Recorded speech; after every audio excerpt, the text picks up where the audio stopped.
Hey guys, welcome to my first tutorial. Today we're going to be learning to draw a rose, sort of tattoo style or like a graphic style rose. I'm going to be using Fabriano hot press watercolor paper, 200 GSM. Feel free to use whatever paper you'd like. This is the paper that I use for most of my drawings and illustrations. It's got a nice smooth texture, but you can use water or pretty much any medium you'd like on it, so it's really nice to work with. I'm going to be using a Tombow mechanical pencil, but you could also just use any lead pencil, will work just fine. So first we're going to start off, we're going to be drawing a sort of like an egg shape, and this egg shape will be the bud of our rose. Depending on where you put the peak of this egg shape, so the top of the egg shape, being this part here, that will depend on which way your rose is facing. So if you want it to face in a downward direction, you put the top of the egg shape facing downwards, or just whichever way you'd like it to face. I'm going to sort of do mine facing off to the right corner here. I'm going to be doing this a little bit darker than I normally would, just so you guys can see what's going on, okay? Once you've done that, we're going to start putting in the basic fold over parts for the bud. Just to explain what that is, the fold overs are these little sections where the petal has actually turned itself over, and we're going to sort of try to illustrate and simulate that in a drawing. So I'm going to start sort of just a little bit past center of this sort of egg shape. We come up and across, and we come back down like this and create our first folded over edge. Now roses obviously come in layers, so we're going to go underneath, as though this line was to go underneath that petal, and we're going to come up this way. You can do another fold over, and I like to bring these fold overs down again and add another little section to it. That way it has sort of that curved effect, like it's rounding, going around the rose. It makes it look a little bit more three-dimensional. You can come up and do another fold over, and these can be quite random depending on the way you want them to look. Some people like to stylize them. We can go through sort of different styles of doing things. This is the way that I like to do them, but feel free to change the way you do your fold overs, the look of them and the style of drawing. And yeah, so we'll come up like this, and you basically continue adding fold overs until you're sort of happy with the amount of petals on the actual bud still. Now here what we're going to do is a little bit different. I'm going to come up like this. I'm not going to close off the fold over at this point where it should join. It's actually going to peak and then come around the back, and that's going to create sort of the back petal of the rose bud there. You can come in again, and you may not even want to put some fold overs. You might just want to do straight petals, and that's okay as well. Sort of like that sort of thing. And that sort of gives you the main bud of the rose, I guess. Now what we're going to do is create the petal that's sort of outmost folded and coming forward. And we're going to start, you sort of want to have a peak in the middle here, so we're going to start here. Come up to that peak and come back down. Now just keep in mind that these petals should be proportionately in size with the bud, because they are... They were folded around the bud, and then the bud opens up, the rose opens up, and so these petals need to look like they could fit around the center of that rose. So we're going to add these little fold over bits like that, and then draw in the bottom of the petal. So at this stage you can see, if I erase the bottom of the bud there, this petal actually sits in front of the bud, if that makes sense. Okay, you can come up sort of from here on an angle and draw your first petal. Your petals can be pretty rough. The shape doesn't matter too much. Keep in mind, roses are organic items. They're not man-made, so you know, you can sort of draw things however you'd like them to look. It's completely a style preference. From here, I might come down here and do a petal like that, and just above here.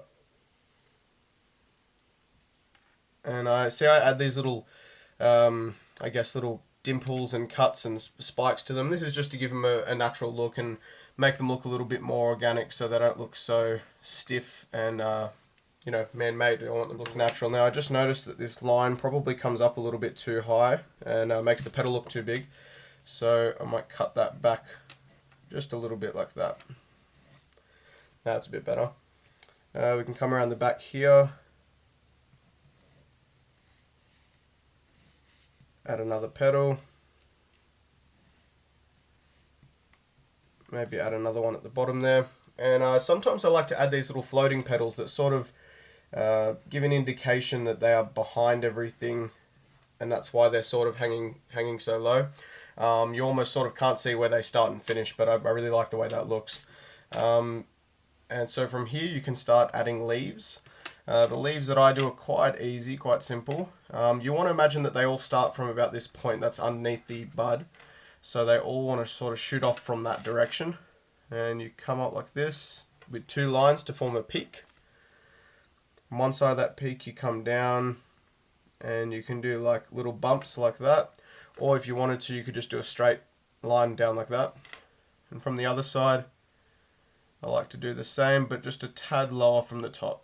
This sort of gives the impression that this part of the leaf is a little bit more forward to the front, in the foreground. You can sort of do this with the rest of your leaves as well. Now, sometimes I like to do these small leaves as well. Just breaks it up a little bit so there's not so many of the same style of leaf. It's not really necessary, but it's up to you. It's a style preference.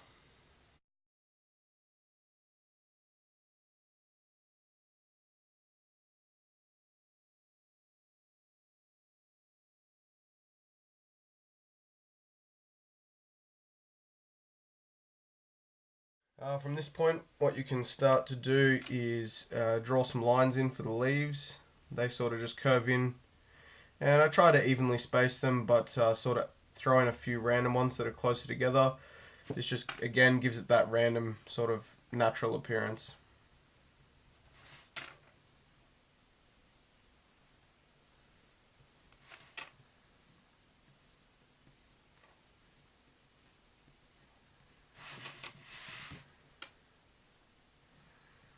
Sometimes what I like to do is add in these little spiky bits. They're just curved little peaks. They sort of give the indication of, I guess, little twigs that come off the rose bush, or even like thorns, that sort of thing. So they can look quite nice and add something, you know, add something different to the rose. So that's sort of our pencil outline finished. We're going to go in and start lining it. This is your most important stage. You can't sort of gloss over the pencil stage, otherwise as soon as you start inking it and doing your final copy, things can go wrong. So you don't want to skip over this. You want to really practice getting that circle the right shape and just getting all your foldovers in the places you want them. And like I said, you can change it up. It's completely a style preference. It depends how you want to draw. So I'm going to be using a Copic multi-liner 0.5 for most of the outline. You can use any multi-liner you'd like to use, any fine point felt tip pen. If you don't have that, feel free to outline with just about any pen that you've got on hand. So we're going to start with probably this biggest petal at the front, and we just start outlining. So you're just tracing everything that you've already done.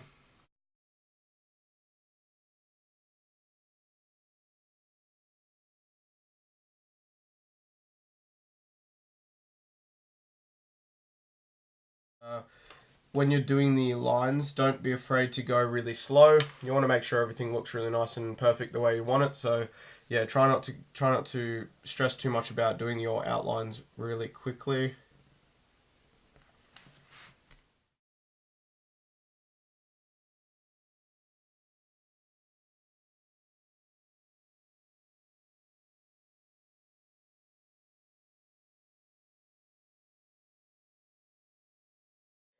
Once you've done your ink outline, you can go ahead and erase all your lines with an eraser.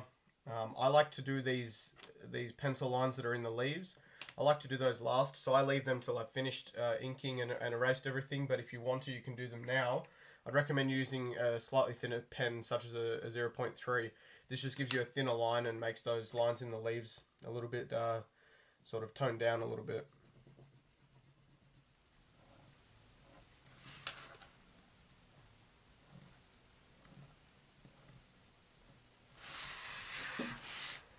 Okay, so our next step that we're going to do is what I call line boosting. This is where we're going to go through and beef up some of those lines, make them a little bit fatter, and this will sort of give a little bit of depth to the image before you even start shading anything. And it also just creates that real graphic, bold style that has, you know, the real big outlines and that sort of thing. So I'm going to be using Copic Multi-Liner number 0.8. Again, you can use anything you like. You can even use the same liner used for all of this and just go next to the line a couple of times to sort of get the thickness you desire, which sometimes I do because this 8's a little bit thick.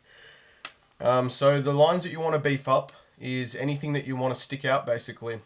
Stuff that you want to come and bring forward into the foreground, or just things that you want to pop. So anything in the background layer that you want to sit back, you'll leave with a thinner line. Anything that you want to bring forward, you can add a thicker line to it.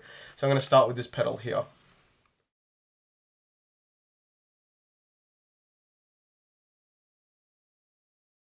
Now all of these, the bud is sitting in front of the petals that are at the back. So I like to sort of outline a little bit of that. And this just takes a little bit of practice to sort of figure out what parts you like to outline. You don't have to re-outline everything, otherwise it'll be a mess. The other thing I wanted to point out was don't feel like you have to boost the entire line. You can see here it starts nice and thin, and I slowly taper it out into a big fat line. So you can sort of taper it out like that just by adjusting the pressure that you put with your hand. I use an Ecoline, a Talon's Ecoline brush pen. This is a number 700 black. I usually start with the leaves when I do this sort of thing, so we will start with the leaves. I'm going to come over and do a nice black line on the leaf like that. And we can take a watercolor brush. This is a watercolor brush you can fill up. I can't really remember what these are called, but they're quite useful because you can fill them up with water, and you don't need to have a glass of water handy to actually work with them. So they're really good for sort of taking around with you if you want to take your sketch pad with you and do some drawing. But you're basically going to go around adding your shadows in and then sort of blending them out using the watercolor brush. If you don't have this, you can skip over this part of the tutorial, or you can simply use a pencil, and I'll show you sort of what that looks like. You can use a pencil, press nice and hard to get your darker shades, and slowly ease off the pressure to fade out like that sort of thing. So you could shade the whole thing in pencil if you wanted to. And from here we're going to go through and just shade out all of the leaves, and we'll come back in a minute and do the petals. Okay, so now it's time to start shading the actual flower itself. We're going to shade each petal individually, and we're going to start with these little fold over parts, and this is where the petal sort of comes up and out. So we're going to start by shading in these little dark areas, and I'll show you what that looks like. You bring your marker in like this. You want these to be quite dark areas because they are right down at the back of the flower there. So I'm going to shade these out and just sticking with the shape, that circular shape right there. I also like to add these little drop shadows so that the petal that overshadows the other petal has its own little shadow like this. And you can just gently shade that out. Let me illustrate that. That point right there is going to be a highlight when you colour this thing in, so I try to leave a little bit of white there.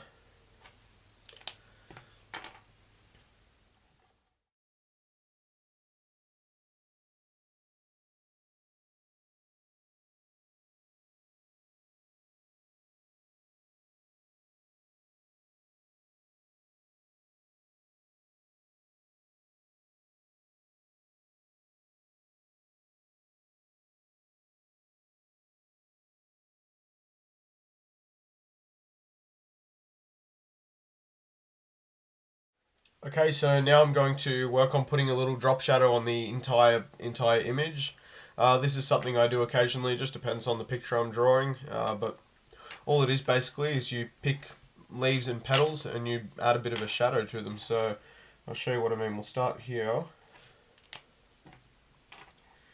and we'll just add a bit of a shadow.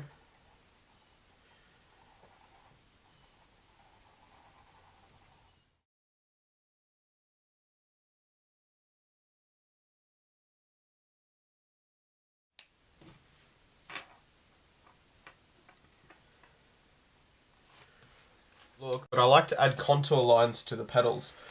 This just gives it a little bit of texture and also adds to that three-dimensional look by giving a line for the eye to follow. And so for this, I'll be using a Copic multi-liner in cool grey. This is a 0.3.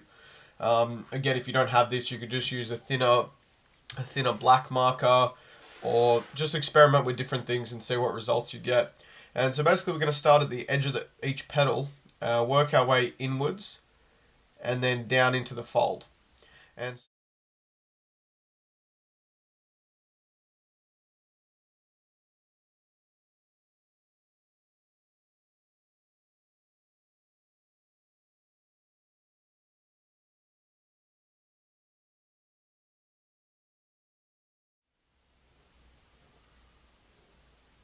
okay, so we've added the contour lines on some of the petals. Like I said, this just gives it a little bit more dimension and sort of shows you which way the petals are actually folded.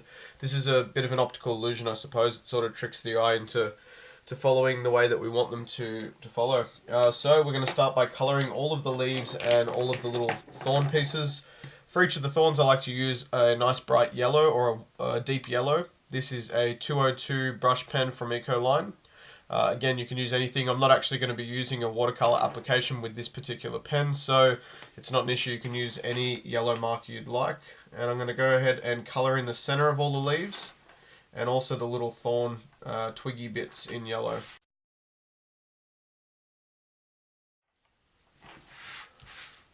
So to color in the leaves, I like to use a combination of two Copic markers.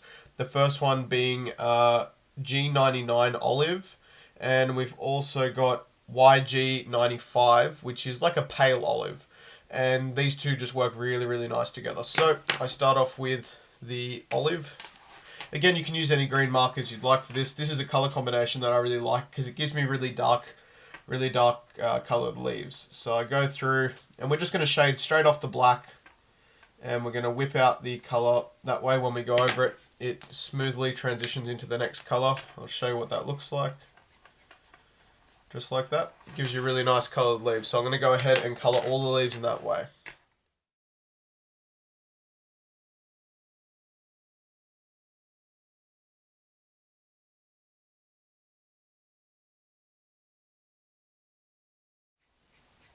So as you can see, I've sort of loosely gone through and just coloured in all of the leaves. I'm now going to be using Ecoline 334 brush pen. This is a scarlet colour. You could use Copic colours, maybe like cadmium red or that sort of thing. I like to use a strong red when I'm using Copics, but you can use any markers you'd like or whatever works well for you. Let's start with this petal down here.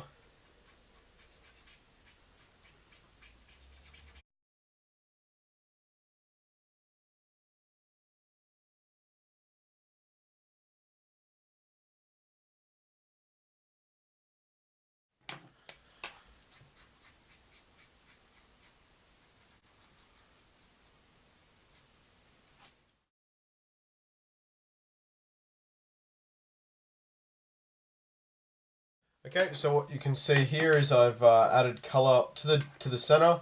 I haven't blended that at all. The center color should be solid because it's the darkest area. And then add in the color to the middle of the petal, and then just fade the edges out and fade in that little highlight sort of over where that turnover point is. This gives the roses a really nice look, and it gives them a really traditional sort of tattoo style look. So I'm going to go through and do the rest of the petals. Feel free to sort of pause and follow along. That way you can sort of keep up.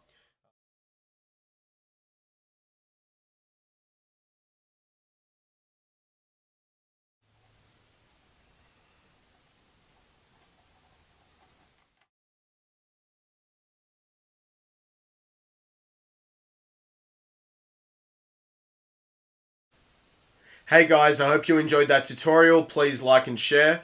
Feel free to comment below any ideas for future drawing videos or tutorials. Join me over at Facebook at Daggett Designs, and don't forget to subscribe for more great content.